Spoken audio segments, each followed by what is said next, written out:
दोस्तों, अगर आपको पैसों का मनोविज्ञान समझना है और कैसे आप पैसों से पैसा बना सकते हैं तो आप ऑथर मॉर्गन हाउसेल की किताब द साइकोलॉजी ऑफ मनी को ज़रूर पढ़ें। यह किताब आपको पैसों के सभी सिद्धांतों के बारे में काफ़ी सरल तरीके से बताएगी। अगर आपको इस किताब की संक्षिप्त समरी के माध्यम से जानना है तो इस वीडियो को अंत तक ज़रूर देखना। आज के समय हर कोई पैसों के लिए पागल है। कोई शेयर मार्केट में पैसे लगा देता है तो कोई प्रोविडेंट फंड में। कुछ लोग पैसा कमाने के लिए नौकरी करते हैं तो कुछ बिजनेस करना चाहते हैं। इसका मतलब हर किसी का पैसों को लेकर अलग ही रुझान है। आपको अपनी लिमिट में रहना है। उन लोगों से सीखो जिन्होंने गरीबी में भी पैसा बनाया है।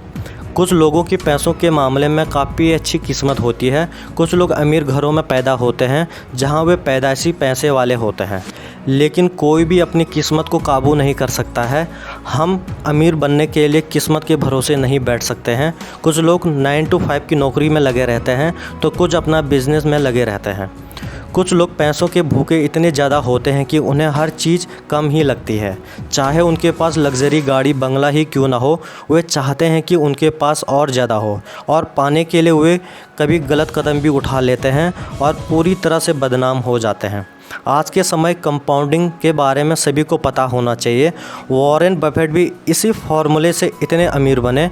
वो बार बार इन्वेस्ट पर फोकस करते थे और ऐसे शेयर में पैसा डालते थे जहां से मुनाफा काफ़ी हो। लोग पैसा कमाते तो हैं लेकिन उतने ही जल्दी गंवा भी देते हैं। ऐसे ही कुछ सेलिब्रिटी और बिजनेसमैन भी हैं, क्योंकि उन्हें इन्वेस्टमेंट सेविंग की कभी सोची ही नहीं। वे बिना सोचे समझे खर्चा करते थे। उन्हें पैसों की समझ बिल्कुल भी नहीं थी। जिस प्रकार एक बार सिक्का उछालने पर ज़रूरी नहीं है कि आपकी ही जीत होगी, लेकिन बार बार उछालोगे तो एक ना एक बार आपकी जीत ज़रूर होगी। इसी तरह बिजनेस में एक बार फेल हो गए तो उसे दूसरी बार नई तरीके से ट्राई करो। बार बार सुधार करने और मेहनत करने से आपको सफलता ज़रूर मिलेगी। पैसों को कमाने का असली मज़ा तब है जब वो आपको समय से आज़ादी दे। कुछ लोग जीवन भर पैसा कमाते ही रहते हैं, उनके पास खुद के लिए समय नहीं होता है। ऐसे में काम वो करो जिसे आप आउटसोर्स कर सके। कुछ लोग महंगी कार देखकर गाड़ी की तारीफ़ करने लगते हैं, उसके अंदर बैठे इंसान की कोई तारीफ़ नहीं करता है। ऐसा ही हमारे साथ भी हो सकता है, क्योंकि उन लोगों को आपसे कोई मतलब नहीं होता है। वे मटेरियलिस्टिक चीज़ों के पीछे भागते रहते हैं।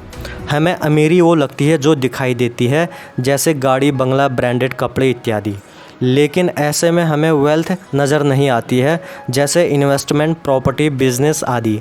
हम लोग अमीर बनने में फोकस करते हैं, वेल्दी बनने में नहीं।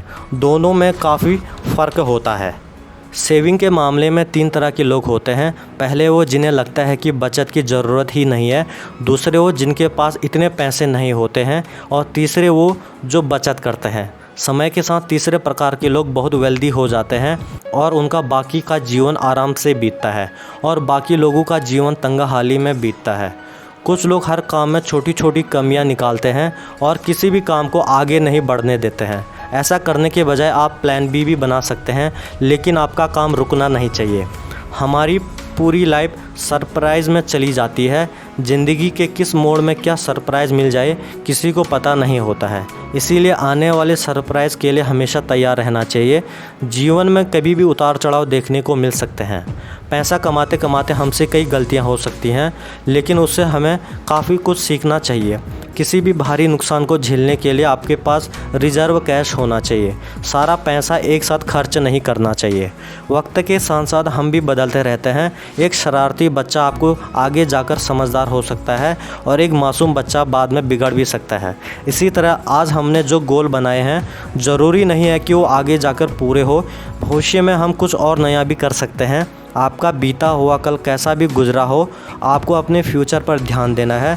आपका पास्ट हमेशा फ्यूचर डिसाइड नहीं करता है।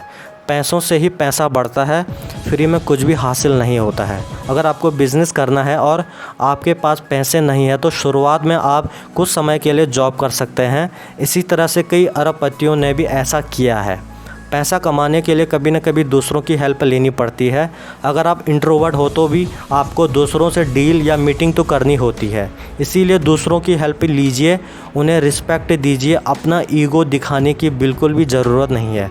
कुछ लोगों में समझने की शक्ति बहुत कम होती है, जैसे कुछ लोग न्यूज़ सुनते ही उसे सच मान लेते हैं, जबकि उसमें ज़्यादातर फेक न्यूज़ होती है। इसी तरह हर चीज़ में ब्लाइंडली भरोसा मत करो। दोस्तों, the psychology of money book में लेखक ने अंत में कहा है कि आपको हमेशा हम्बल, पोलाइट और ऑनेस्ट रहना है। आपको समय की कदर भी करनी आनी चाहिए। रातों रात कोई अमीर नहीं बनता है।